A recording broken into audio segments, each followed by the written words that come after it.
Why do humans have such large brains? That's a question that has generated many interest inquiries from scientists and philosophers for centuries. In the grand tapestry of life on Earth, all the human species under homogenesis category stands out with its disproportionately large brain compared to other animals. This organ that weighs merely 2 to 3% of our body weight consumes a whopping quarter of our energy. It's like the gas-guzzling SUV of our bodies. But why such a big investment? Surely nature, in all her wisdom, wouldn't have us devote so much energy to a single organ without a good reason, right?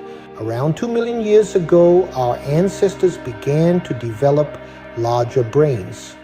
But the brainy benefits we enjoy today, like inventing smartphones, creating art, and figuring out how to get a rover on Mars, weren't apparent back then. In fact, there were more disadvantages than advantages to having a bigger brain. Let's consider the physical challenges. Women had to adapt to smaller hips to maintain an upright walking posture in order to balance out our heavy heads.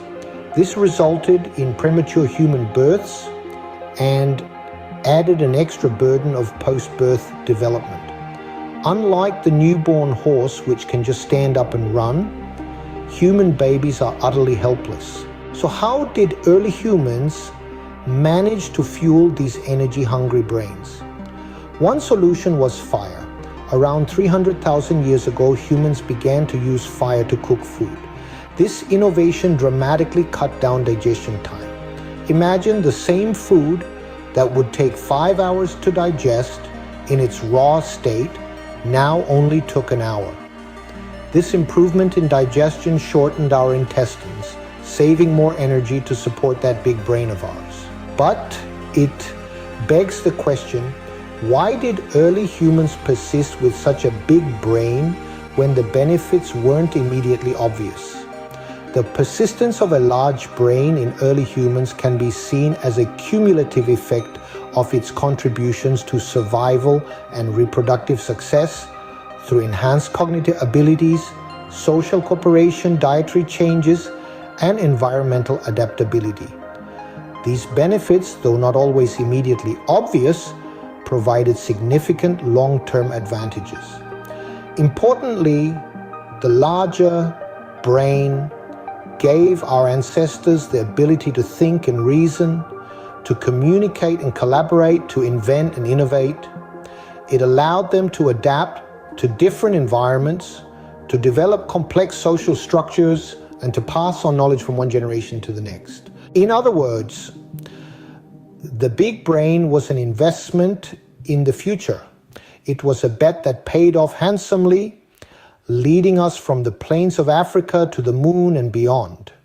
In conclusion, the human brain, with its high energy demands and complex needs, is a testament to the power of evolution. It's a marvel of nature that has shaped our species and continues to drive our progress.